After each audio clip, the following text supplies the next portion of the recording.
जमलेल्या माझ्या तमाम महाराष्ट्रप्रेमी बांधवांनो, भगिनींनो आणि मातांनो,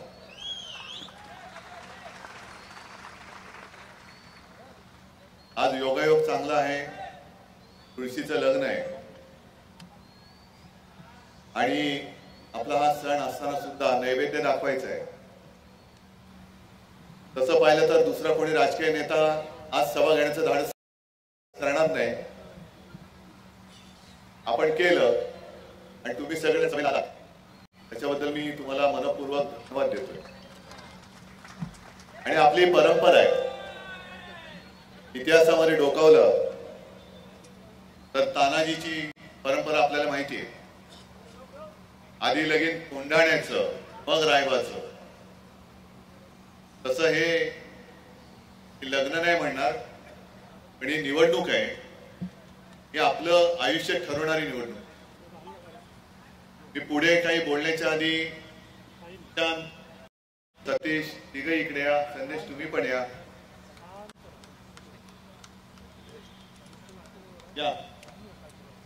सगळेजण या.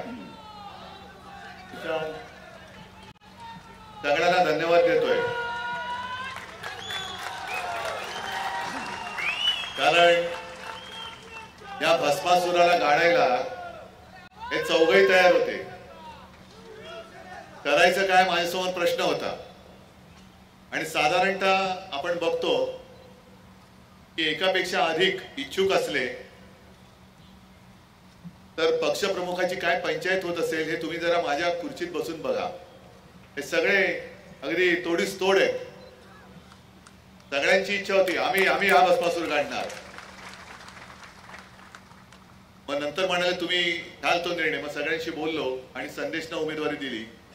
कोणी नाराज झालं नाही, कोणी रुसलं नाही, कोणी पक्ष सोडून गेलं नाही. म्हणून मी तुम्हाला सगळ्यांच्या समोर धन्यवाद देतोय. सुशांत, अतुल, सतीश. आणि एवढंच नाही तर यांची सगळी पुढची जबाबदारी जी आहे राजकारणातली ती मी घेतली, मी घेणार. सगळे एकदम मर्दगडी आहे. सुशांत तर पूर्णपणे तयारच होता, अतुल पण, सतीश पण. आणि आता त्यांनी ठरवलंय की आमची व्यक्तिगत इच्छा व्यक्त करणं हा काही गुन्हा नाही, अपराध नाही. पण एकदम पुढे जावं लागतं. पुढे जाताना अडथळा होणारे खूप लोक असतात, पण यांच्यापैकी कोणी अडथळा नाही झालं तर आणखी जोरात जाण्यासाठी सगळ्यांनी आपली ताकद पणाला लावलेली. म्हणून मी पुन्हा एकदा खास धन्यवाद देतो.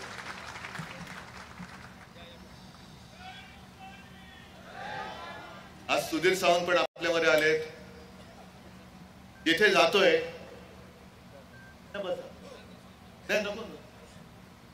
जिथे जातोय तिथे अनेक लोक शिवसेनेमध्ये येत आहेत, अनेक.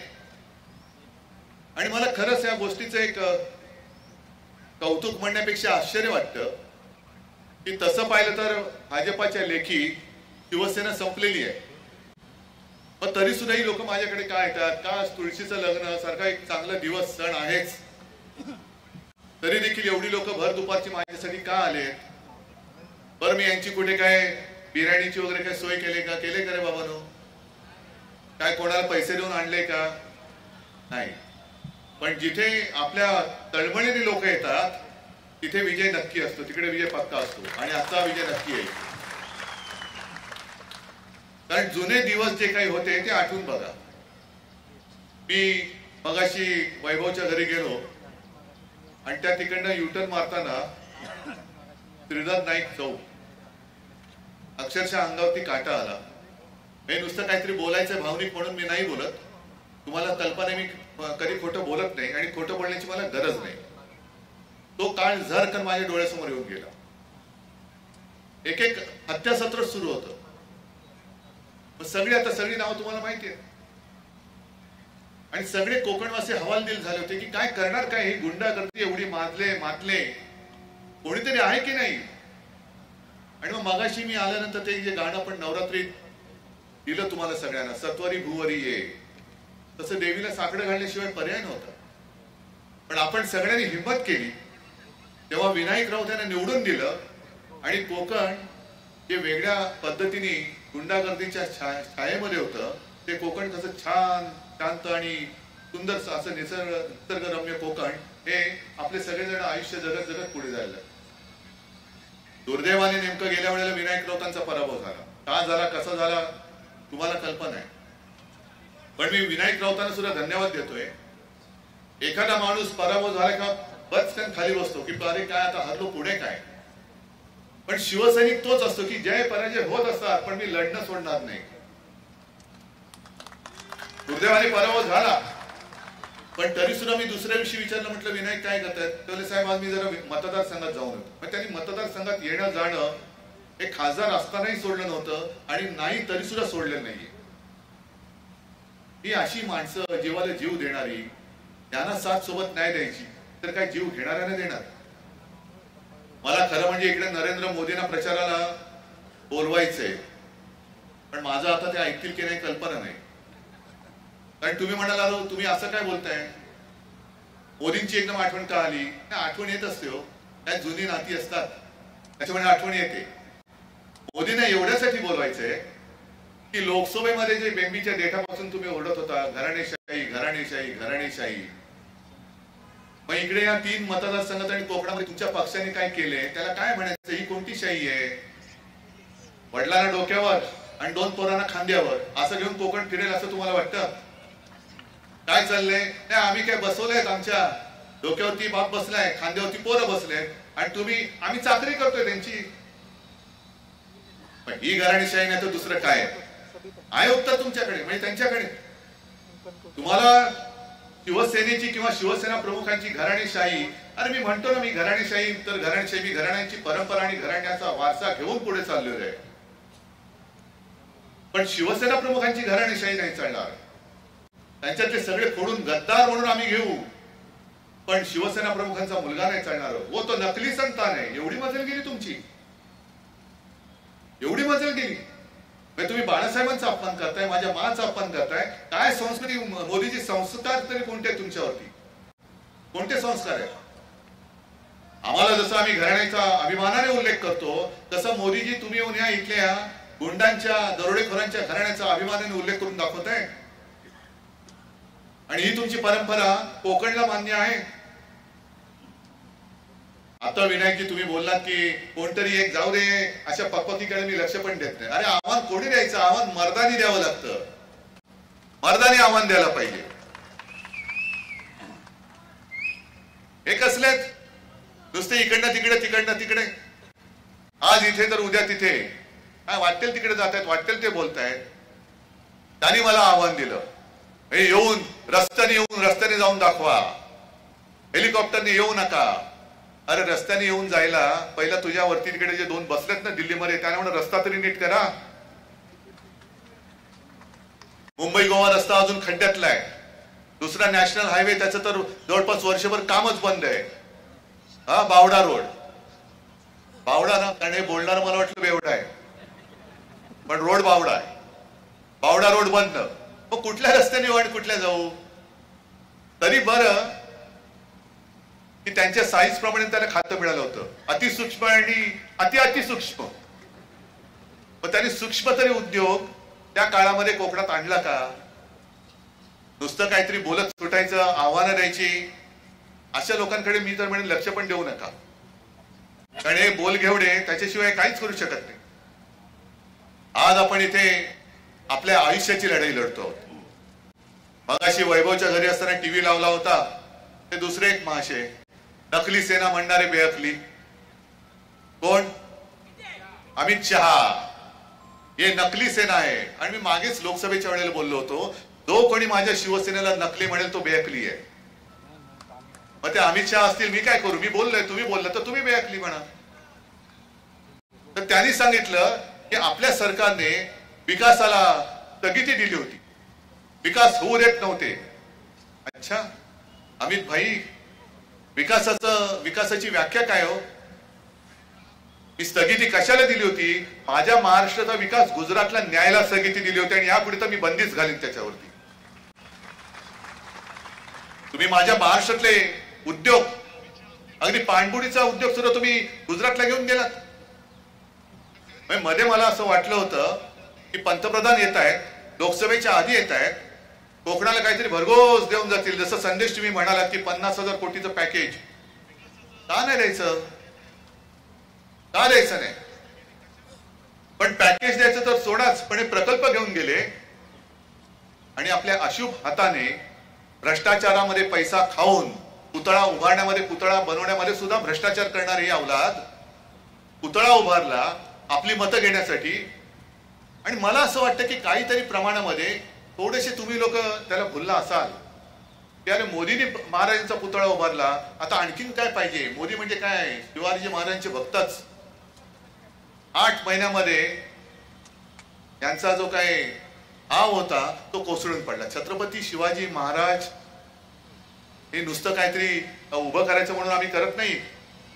तो पुतळा नाही, त्या पुतळा, तो पुतळा म्हणजे त्याचा आत्मा आहे, आमच्यामध्ये आहे, आमचा आत्मा आहे, तो आमचे देव आहेत ते. आणि पुतळा लावतात काय, 8 महिन्यामध्ये तो पडतो काय. आणि आपले मिंदे दाढी खाजवत सांगतायत की वारा एवढा प्रचंड होता की तो पुतळा कोसळला. लाज वाटली पाहिजे, लाज. या छत्रपती शिवाजी महाराजांनी 300-350 वर्षापूर्वी, 400 वर्ष झाली असतील, जो सिंधुदुर्ग उभारला, तो ऊन वारा पाऊस वादळ लाटा, मग ते त्योक्ते असेल, निसर्ग असेल, आणखीन मोठमोठ्या लाटा, आणि तेव्हाची सगळी परकी आक्रमणं ही छातीवर झेलून आज सुद्धा आपल्याला सगळ्यांना प्रेरणा देण्यासाठी उभा आहे. आणि एक करंटे यांना छत्रपती शिवाजी महाराजांचा पुतळा नाही उभारताय. शिवाजी महाराज म्हणजे तुम्हाला काही ईव्हीएम मशीन वाटलं की पुतळा लावला म्हणजे लोक मतं देतील. आणि त्याहून सगळ्यात वाईट मला एवढं वाटलं, मी पुढच्या मीटिंग मध्ये सुद्धा बोलणारच आहे. मी माझ्या भाषणाची सुरुवात महाराष्ट्र प्रेमी अशी जी करतो ती एवढ्यासाठी करतो की ही लढाई महाविकास आघाडी आणि महायुती अशी नाहीच आहे. ही महाराष्ट्र प्रेमी आणि महाराष्ट्र द्रोही अशी ही लढाई आहे. तो पुतळा कोसळल्यानंतर जेव्हा म्हणजे अगदी आदित्य आला होता, विनायक राऊत होते, तुम्ही काही तुमच्यातले पण शिवसैनिक होते, ते त्या ठिकाणी गेल्यानंतर वाट कोणाची अडवत आहे, कशासाठी. अरे तुमचं पाप हे उघडं पडलं तिकडे. आणि बापलेख तिकडे काय मोठ्या मस्तीमध्ये होते, पोलिसांवरती दादागिरी करत होते. ही दादागिरी आपण खपून घ्यायची. इथलं कोणतरी त्यांचा जो उभा आहे तो तर धमक्याच देत सुटला सगळ्यांना, इकडे घुसून मारीन, तिकडे घुसून मारीन. पण तुम्ही जरा विचार करा की ते जे मी दिवस तुम्हाला आठवून दिले ते दिवस तुम्हाला परत पाहिजेत का. आता आणखीन एक बातमी मी बघत होतो, कारण की दुसरी एक बातमी चालली. आता काय गौप्य स्फोट होतात, गौप्य स्फोट, सगळे स्फोटामागे स्फोट, गौप्य स्फोट. अजित पवार काल परवाकडे बोलले की सरकार स्थापन करण्यासाठी का सरकार पाडण्यासाठी ही बैठक झाली, त्याच्यात गौतम अदानी होते. आणि मी आरवीचा जो मोर्चा काढला होता तेव्हा बोललो होतो की आपलं सरकार पाडण्यासाठी 50 खोके कोणी दिले याचा तुम्ही अंदाज लावा. आता अजित पवारांनी त्याचा गौप्यस्फोट केलाय. अदानी सगळीकडे जर का खात सुटले असतील, मुंबई त्यांनी घशात घालण्याचा डाव आखलेला आहे जो आपण उधळून लावणार आहोत. उद्या कोकण अदानीच्या घशात घातलं गेलं तर कसं बाहेर काढणार तुम्ही. कारण सगळीकडे यांचं घराणं बसलेलं आहे हिंमत. दान मागायला तुम्ही त्यांच्या घरावरती टकटक करू शकता. समजा असं होणार नाही, पण दुर्दैवाने हे इकडे ते तिकडे आणि यांचे बाप वरती बसलेत. हेच जर का कोकण असं झालं तर तुमच्यावरती अन्याय करणारे पण तेच. आणि ज्यांनी अन्याय केलाय त्यांच्याकडे तुमची जाण्याची हिंमत राहणार का की अहो तुमच्या कार्ट्याने आमच्यावरती अन्याय केलाय. कार्ट्याला सांगणार का तुझ्या बापाने आमच्यावरती अन्याय केलाय. कोणाकडे दाद मागणार, कोण आमदार तुमचा असणार, कोण खासदार आहे तुमचे. बाकी या ज्या काही सगळ्या गोष्टी आहेत या शेवटी सरकार आल्यावरती मी करणारच आहे. म्हणजे इकडे मला सगळे दिलेलेच आहे, मागण्या त्याच आहेत पण अजून पुऱ्या होत नाही. आणि मी जिथे पुऱ्या करायला घेतल्या होत्या तोपर्यंत यांनी गद्दारी करून सरकार पाडलं. मुंबई गोवा रस्ता अजून होत नाही. नितीन गडकरी बोलले होते की असा रस्ता करेन की 200 वर्ष खड्डाच पडणार नाही. आता मला अशी चिंता वाटते 200 वर्षात खड्डे पडायला 200 वर्षात हा रस्ता तरी होणार आहे की नाही. कारण रस्ता व्हायला 200 वर्ष आणि त्याच्यानंतर खड्डा पडायला 200 वर्ष, म्हणजे आणखीन किती 400 वर्षानंतर कोण कोणाला जाब विचारणार. या अशा फालतू भूलतापा या बांधण्याची यांना सवय झालेली. हे सगळीकडे येऊन बोलतायत अमुक केलं तमुक केलं, यांच्यावरती काही लक्ष देण्याची गरज नाही. आणि म्हणजे कालची मोदींची सभा मला कळलं टीव्ही चॅनलवाल्यांनी लाईव्ह दाखवली पण नाही, असं कळलं, मला माहित नाही. कारण ते काय बोलतायत, आज काय बोलले ते उद्या कळत नाही, उद्या काय बोलले ते परवा कळत नाही. एक तर आमच्यामध्ये असतील, त्यांच्या मांडीला मांडी लागली तर सगळे साधू संत झाले. आज हे जे काही सगळे प्रश्न आहेत की तुम्ही अजूनही शासकीय दवाखान्यामध्ये सुधारणा नाहीये, मेडिकल कॉलेज आहे, त्याच्यानंतर विजयदुर्गचा रस्ता हा कोणाच्या नातेवाईकाकडे दिला तुम्ही म्हणालात? हा विनोद तावडेंच्या नातेवाईकाकडे. त्याच्यानंतर MIDC उद्योग किती लोकांना मिळाले इकडे? कोणालाच नाही. आणि इकडे हातीटोप काय सांगतायत, आणि मी एक करणार, हा वचननामा मी थोडक्यामध्ये माझ्या खिशात ठेवलाय. आणि त्या एवढ्या खिशातल्या वचननाम्यात सुद्धा मी म्हटलंय की मी रिफायनरी जी बारसूला आहे ती होऊ देणार नाही, ती मी रद्द करणार. नाणार तर घालवलंच, ते माझं वचन होतं. आणि बारसू सुद्धा मी तिकडे लोकांचा विरोध आहे ना, मी लोकांच्या विरोधात काही होऊ देणार नाही, हे माझं वचन आहे. आणि हे लोक हे सांगतायत की आम्ही रिफायनरी आणू, आम्ही रोजगार देऊ. अहो तुमचं काय जातंय, तुमचे बंगले इकडे आणि परदेशामध्ये सगळीकडे असतील, इथल्या लोकांनी जगायचं कसं? पर्यावरणाचे संपूर्ण नाश करायचा, खाणी करायच्या, खोदकाम करायचं, आणि विकासाच्या नावाखाली तुम्ही संपूर्ण माझं कोकणचं पर्यावरण सगळं हिरवगार छान कोकण आहे हे सगळं मारून टाकायचं. याला मी विकास मानायला तयार नाही, आणि असा विकास मी होऊ देणार नाही. मी कोकणच्या लोकांना वचन देतोय की पर्यावरणाचं रक्षण करून तुम्हाला रोजगार मिळेल असा विकास मी कोकणचा करून दाखवेन, असा विकास करेन. आणि याच्यामध्ये ज्या आपण गोष्टी दिलेल्या आहेत, एक तर सगळ्या महिला इकडे आल्यात, आहे ठीक आहे, एक 1500 रुपये त्यांना दिले जात आहेत. आपण म्हणतो 3000 देऊ, कारण 1500 मध्ये काहीच होत नाही. 3000 मध्ये सुद्धा तसं काही होईल असं वाटत नाही, कारण महागाई एवढी जोरात वाढते की 14 साली गॅस सिलेंडरचा भाव काय होता आणि आता किती आहे तो बघा बरं. काही गोष्टी आपल्याला कळतच नाही, त्याचे फटके पडल्यानंतर कळताय. आता रुपयाचा भाव एवढा खाली गडगडत चाललेला आहे, आणि डॉलर एवढा वाढलाय की पुढच्या काही दिवसामध्ये आपल्या देशाची अर्थव्यवस्था कोलमडेल की काय अशी परिस्थिती निर्माण झाली. आणि म्हणून आपण जे पुढचं वचन देतो आहोत की महिलांना सन्मानाने, जसं हे करतायत की 1500 दिले म्हणजे तुम्ही आमच्या नोकर झालात, असं नाही. ही महाराष्ट्राची महिला आहे, माता भगिनींचा सन्मान राखला गेलाच पाहिजे, ही छत्रपती शिवाजी महाराजांची शिकवण आहे. तर महिलांना तर त्यांचा मान देऊच, आणि अर्धमुर्ध नाही करणार. एसटी मधनं संपूर्ण मोफत प्रवास आम्ही त्यांना देणार आहोत, महिलांना मोफत प्रवास. कारण महिला ही घरचा आधार आहे, तिच्यावरती घर चालतं. महिला ही महत्वाचा आधार आहे. आणि त्याचबरोबर 5 जीवनावश्यक वस्तूंचे भाव सुद्धा आपण स्थिर ठेवून दाखवणार आहोत. हे म्हणा, असं काहीतरी बोला ना आणि करून दाखवा. आता यांना कळते लोकसभेमध्ये पराभव झाल्यानंतर, पण ही लोकसभा पण आपण जिंकायला पाहिजे होती, मला रुखरुख लागलेली आहे, नक्कीच लागलेली आहे. आणि म्हणून मी तुमच्याकडे हक्काने आलेलो आहे की लोकसभेतला इथला पराभव माझ्या जिवारी लागलेला आहे. कोकणामध्ये शिवसेनेचा पराभव करणारा अजूनही कोणी जन्माला आलेला आहे असा माझा विश्वासच नाहीये, मुळी होऊच शकत नाही. पण शिवसेना जे संपाला निघाले त्या भाजपला मला विचारायचंय की अहो तुम्ही शिवसेना संपवण्याच्या नादामध्ये मूळ भाजप तरी शिल्लक ठेवलाय का कोकणामध्ये? आहे कोणतरी एक तरी भाजपवाला आहे? म्हणजे कोणे एके काळी आपली जेव्हा युती होती तेव्हा माधवराव भंडारी होते, त्याच्यानंतर जेव्हा आपलं बिनसलं तेव्हा माधवराव भंडारी आपल्यावरती टीका करायचे. मी काय म्हणायचो, ठीक आहे माधवराव टीका करतात ना, करू द्या, निदान हा भाजप आणि संघाचा कट्टर तरी कार्यकर्ता आहे. आता माधव भंडारी सुद्धा कुठे गेले काही माहित नाही, आणि भलते सगळे उपरे यांच्या डोक्यावरती बसलेत, आणि आमच्यावर म्हणजे शिवसेनेवरती टीका करायला सुद्धा यांना बाजार बुणगे लागतात. आणि काय तुमचं कोकणचं कल्याण करणार? हे फक्त स्वतःचं आणि स्वतःच्या पोरांचं आणि पुढच्या पिढ्यांचं हे कल्याण करतायत, बाकीच्यांची सगळी विल्हेवाट.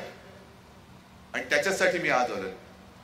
बाकीच्या गोष्टी ज्या आहेत जसं काजूला हमी भाव, त्याच्यानंतर तुम्ही काय म्हटलं आणखीन सिंचनाचे प्रकल्प, काजू आंब्याला हमखास भाव, मुंबई गोवाचा हायवे, गगनबावडा रस्ता, सिंचनाचे प्रकल्प, आणखीन हे सगळे प्रलंबित प्रश्न मार्ग हे लागणार, नरडवे धरण, एवढे वर्ष हे करतायत. अहो तुम्ही तिकडे मंत्री होतात, खासदार होतात, मधली 2.5 वर्ष जर का सोडली तर जवळपास गेली 7.5 वर्ष आणि 10 वर्ष केंद्रामध्ये भाजपची तर आहेत. मग भाजपची एवढी सत्ता केंद्रात असताना डबल इंजिनापैकी एक इंजिन तर तुमचं 10 वर्ष तिकडे सत्तेवर होतं, अजून माझ्या कोकणाचा विकास का झाला नाही? मी येताना सावंतवाडीमध्ये गेलो होतो आणि सावंतवाडीमध्ये सुद्धा ते आपले ड्युटे बोलले केसरकर. म्हणजे माणसं किती निर्ढावलेली असतात. छत्रपती शिवाजी महाराजांचा पुतळा कोसळल्यानंतर आपण तिकडे पाहणी करायला गेल्यानंतर हे बापलेक जसे शिवद्रोही, महाराष्ट्रद्रोही, हेच मी त्यांना म्हणतोय, हे महाराष्ट्रद्रोही आहेत. हे जे भाजपची चाकरी करतायत आणि माझा महाराष्ट्र लुटून गुजरातला नेणाऱ्याला मदत करतायत, ते सगळे महाराष्ट्रद्रोही आहेत. हे मध्ये आले होते. अरे काय तुमचा संबंध? आम्ही कुठे तुमच्याशी लढायला आलो होतो? एक तर लढायच्या लायकीचे तुम्ही नाहीच आहात, पण तिथे तुम्ही आमच्या आडवे आलात. आणि तिथले सावंतवाडीचे दुसरे ते नतद्रष्ट, मी त्यांना नतद्रष्ट का बोललो? कारण त्यांनी सांगितलं की वाईटातून काहीतरी चांगलं होतं, महाराजांचा पुतळा पडला, आणखीन काहीतरी चांगलं होईल. त्यानं जोडे नाही मारायचे तर दुसरं काय मारायचं? जो आपण मोर्चा काढला होता जोडे मारो, कारण हे असं सगळं बोलतात. अरे महाराजांचा पुतळा पडलाय, महाराजांचा पुतळा पडला होती, त्यातून चांगलं होईल बोलतोयस तू? महाराजांचा पुतळा पडला म्हणून चांगलं नाही होणार. केसरकर जेव्हा पडेल तेव्हा या कोकणाचं चांगलं होईल. हा इथला त्यांचा देवटा जो गुंडगिरी करतोय, पलीकडचा त्यांचा गुंडगिरी करतोय, हे जेव्हा पडतील तेव्हा माझ्या कोकणाचा विकास होईल. आणि लोकसभा एकदा महाराष्ट्र जिंकला की मग दिल्ली सुद्धा हाती की नाही ते तुम्ही बघा. दिल्ली सुद्धा इथला महाराष्ट्र जो काही भूकंप करेल त्याचे तडे यांच्या दिल्लीच्या तख्ताला जाणार आहेत. दुर्दैवाने जे काय आपलं लोकसभेमध्ये पराभव झाला त्याचा वचपा, त्याचा सोड मला तुमच्याकडनं इथे उगवून पाहिजे. करणार आहात नक्की? मग संदेशला निवडून द्यावं लागेल. निशाणी काय? मग इकडे संदेश, तिकडे राजन तेली आहे आणि पलीकडे आपला वैभव आहे. वैभवसाठी मी आता पलीकडे चाललेलो आहे. आणि इथल्या या विजयाची जबाबदारी मी सगळ्या सभेमध्ये सांगतो की हा वचननामा माझा आहेच. एवढी वचनं मी तुम्हाला देतोय. मग ही पूर्ण जर का करायची असतील किंवा पूर्ण व्हावी अशी तुम्हाला वाटत असतील, तसं ह्याच्यात आणखीन एक वचन माझं आहे की मुलींना ज्याप्रमाणे मोफत शिक्षण दिले जाते तसंच मी माझ्या महाराष्ट्रातल्या मुलांना सुद्धा मोफत शिक्षण देणार, नक्की देणार. जीवनावश्यक वस्तूंचे भाव 5 वस्तूंचं शेतकऱ्यांचं नुकसान होऊ न देता हे स्थिर तर ठेवणार. सरकारी कर्मचाऱ्यांना जुनी पेन्शन योजना लागू करणार. अशा अंगणवाडी सेविकांना सुद्धा मानधन वाढवून देणार. बऱ्याच गोष्टी मी करणार ज्याची हमी मी घेतोय. पण हे करून व्हायला पाहिजे असेल, तुम्हाला करून घ्यायचं असेल तर मी जशी अनेक वचनं देतोय तसं तुम्ही मला एकच वचन नाही देऊ शकत. काय वचन? मशाल. आणि हा विजय एवढा दणदणीत झाला पाहिजे, हा विजय एवढा दणदणीत झाला पाहिजे की आता आपल्या इकडे काही चालत नाही, आपली डाळ शिजत नाही, मोदी गॅरंटी चालत नाही. हा संदेश दिल्लीला पोहोचला पाहिजे. म्हणजे आता हा संदेश विधानसभेत पोहोचला पाहिजे, पण विजयाचा संदेश हा दिल्लीत पोहोचला पाहिजे. आणि मला खात्री आहे तुम्ही एवढ्या दुपारचे तुळशीचं लग्न असताना सुद्धा केवळ माझ्या प्रेमासाठी इथे आलात. जास्त वेळ तुम्हाला मी खोळंबून ठेवणं योग्य नाही, कारण पुन्हा वैभवकडे सुद्धा तुमच्यासारखीच लोक माझी वाट बघत असतील.